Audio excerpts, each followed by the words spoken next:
അർജുനായെങ്കിൽ പിടികൂടിയതിന്റെ ഒരു പ്രഹസനാണ് ഇപ്പൊ നടന്നുകൊണ്ടിരിക്കുന്നത്. മാധ്യമങ്ങളിലും സോഷ്യൽ മീഡിയയിലൊക്കെ വലിയ ആഘോഷമാണ്. മാധ്യമങ്ങളുടെ കാര്യം പിന്നെ പറയേണ്ട, വലിയൊരു ചാകര കിട്ടിയതുപോലെയാണ് അർജുനായെങ്കിൽ പിടിച്ചപ്പോ.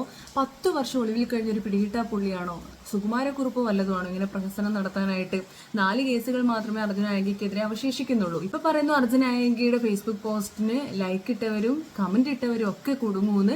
അതെന്തുകൊണ്ടാണ്? അപ്പൊ ആർക്കും അഭിപ്രായം രേഖപ്പെടുത്താനുള്ള ഒരു അവകാശമൊന്നും ഇല്ല. ഇപ്പോൾ അർജുനായെങ്കിയെ പിടികൂടാൻ സഹായിച്ച ഓട്ടോറിക്ഷ ഡ്രൈവർക്ക് 1 ലക്ഷം രൂപ പാരിതോഷികം നൽകും പോലും. പയ്യന്നൂരിലെ ഓട്ടോറിക്ഷ ഡ്രൈവറാണെന്ന് രമേശ് ചെന്നിത്തല തന്നെ പറഞ്ഞിട്ടുണ്ട്. എനിക്ക് മനസ്സിലാവാത്തത്, 10 വർഷം ഒളിവിൽ കഴിഞ്ഞ കൊടും കുറ്റവാളിയാണോ, കേരളത്തെ മൊത്തം വിറപ്പിച്ച 1 കോടി രൂപ തലയ്ക്ക് വിലയിട്ട ഒരു ക്രിമിനലാണോ അർജുനായെങ്കിൽ ഇങ്ങനെ പാരിതോഷികമൊക്കെ നൽകാനായിട്ട്? എനിക്ക് മനസ്സിലാവാത്തോണ്ട് ചോദിക്കുവാണ്.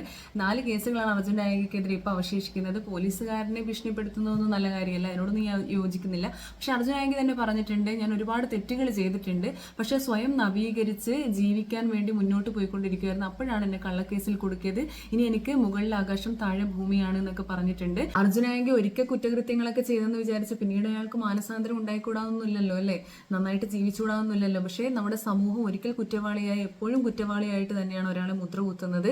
കോതമംഗലം CI ആണ് എൻ്റെ ജീവിതം തകർത്തത്, CI ആണ് ഞാൻ ഭീഷണിപ്പെടുത്തിയത്, എല്ലാ പോലീസുകാരെയും പറഞ്ഞതല്ല എന്നൊക്കെ പറഞ്ഞിട്ടുണ്ട്. അതിനെക്കുറിച്ചൊന്നും കൂടുതലായിട്ട് നമ്മൾ പറയുന്നില്ല.